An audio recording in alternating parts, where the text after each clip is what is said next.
Hi guys, welcome back to Jats Vlogs. If you're new to the channel, please do subscribe and hit the bell icon. That would help me out massively. And if you enjoy this video at the end, please give me a thumbs up as well. So there's 5 sort of main points that I want to bring up in today's video as to why I bought my second iPhone 6s Plus in 2020. I actually would have still been using my original 6s Plus, but I broke that trying to fix it back in April of this year. As always, when I buy new tech, I spent a lot of time doing some research, comparing the likes of the iPhone 6s to the 8 Plus, and I even considered the 11 Pro Max, which was £1,500, $1,800 when I was looking. So obviously 2 different ends of the spectrum. I thought I'd either upgrade to the 8 Plus or just go all out and get the latest, greatest phone with the biggest battery. So the first reason I want to get into today is the price. For the iPhone 6s Plus that I bought a couple of months ago, it was £130. The phone was in good condition. It had had a new screen fitted. It also had a new battery as well, which still shows 100% health today. And the phone still has the original fingerprint as well, so Touch ID still works. You know, even the iPhone 8 at the time that I was looking was sort of double the price of the 6s Plus, so I couldn't really justify the extra money given the little advantages that the iPhone 8 Plus had over the 6s Plus. I always feel like there becomes a bit of a stalemate with technology as to how fast things can become and how much of an advantage you're actually having over buying previous models of the same item that you're purchasing. And I feel like a few years ago phones were getting to the point where they couldn't really get any faster in terms of day-to-day use. And in day-to-day use, the iPhone 6s Plus is going to open apps just as quick as an 11 Pro Max. It may not be able to edit videos as quickly and do more intense applications and things like that, but who really uses a phone for that? For day-to-day use, there isn't a lot of difference in the speed from the likes of the iPhone 6s to something like the 11 Pro Max. Number 3, the third point that I want to bring up in the video is the battery life. So yes, undoubtedly, if you want the best battery life in an iPhone, you have to get the iPhone 11 Pro Max. It has the biggest battery and the more efficient processor in it, but you are going to pay for that, and you're going to pay well over the odds in my opinion. On Nick Ackerman's video, he actually did a comparison between day-to-day usage of the iPhone 6s Plus and the iPhone 8 Plus. The 8 Plus, having the same size battery but a newer processor, only ended up lasting about an extra 40 minutes from day-to-day use. To be honest, for me, I find it easy just to carry 2 different power banks around. I've got a little one that I use for travelling around with me, and then a bigger one which I use to take on holiday and things like that. I think it's a lot more cost effective, and at the end of the day, most phones nowadays won't last an entire day without having to be put on charge once, especially if you're using it a lot. So what is an extra hour on charge on a power bank realistically going to make? So the 4th point I want to talk about in this video is the camera on the iPhone 6s Plus. If you're shooting in broad daylight, there isn't a lot of difference between the iPhone 6s and the 11 Pro in my opinion. If the lighting conditions are good, unless you're pixel peeping, zooming right into the photos, the average person isn't going to see much of a difference if they're using the same screen to display it on.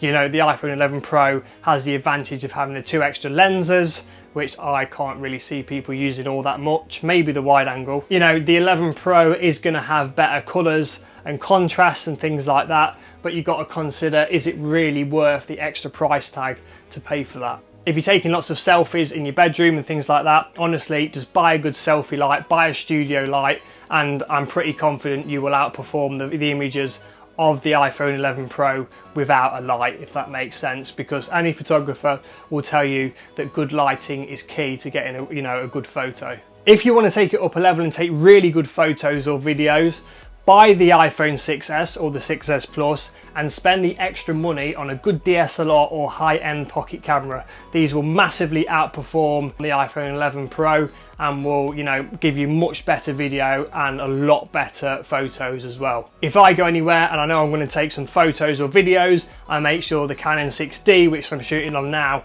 is in my bag and it comes with me. My partner has the iPhone 11 Pro, and in terms of photo quality, it doesn't even come close to the image quality that I can get with the 6D. And to think that I can buy a 6s Plus and a 6D with a good lens on it for cheaper than 11 Pro Max is a no-brainer for me. Number 5, the final points, should I say, that I want to make on the video. I'm actually going to give you 3 little points this time for the 5th big point, because these are only little things, but I feel like they're sort of important enough to mention. The first one is the fact that the iPhone 6S and the 6S Plus has a headphone jack. That for me is very important. It sort of, saves losing the adapters. If you've got earphones or headphones with a 3.5mm jack on, you can plug it straight into the phone and not have to worry about having adapters and things. The second little point for me is having the fingerprint reader. I find these much faster and more convenient than the facial recognition that some of my friends have on the newer phones. Some may disagree with this, but it certainly looks a lot faster just to stick your thumb on the button and unlock the phone. And the third little point is the weight of the iPhone 6S Plus. This is the 6S Plus weight. The 6S will obviously be lighter. So the iPhone 6S Plus weighs, I'm just going to check this, 192 grams, and the 8 Plus and the iPhone 11 Pro Max both weigh the same at 226 grams. So it doesn't sound like a lot of difference, but when you've got the phones in your pockets, you can tell a difference. They are heavier, and I find the newest phones a little bit too heavy. I'm not sure as to why they are so heavy actually. Now, I didn't really want to bring up any negatives in this video, but there is sort of one important issue that I need to mention if you're going to buy a 6S or have it longer than 2 years, because the iPhone 6S and 6S Plus is only going to get iOS 14 in terms of software updates. Apple will not be supporting the phone for anything newer than iOS 14. So iOS 14 should be coming at the end of 2020 this year, and iOS 15 will come at the end of 2021 next year. So in my opinion, you probably still got a good 2 years of usage left until you're really going to start running into compatibility problems. So would I recommend the iPhone 6S Plus today? Absolutely yes. The key point of this video is showing the value for money that the iPhone 6S Plus still has. It has most of the features of the newer phones. It may be lacking in terms of processing speed just a little bit. The battery life may not be as good, and the camera may not be quite as good either. But if you can live with the little downsides, then I think it is a great phone to buy. And given the price that it is today, I think it's definitely something you should look to get. I'd recommend finding one in good condition that has battery health of 90% or higher. Make sure the fingerprint reader still works as well, as once the fingerprints get replaced, they no longer work, so Touch ID won't work if the home button has been replaced already. And that's it for basically around £130, $150.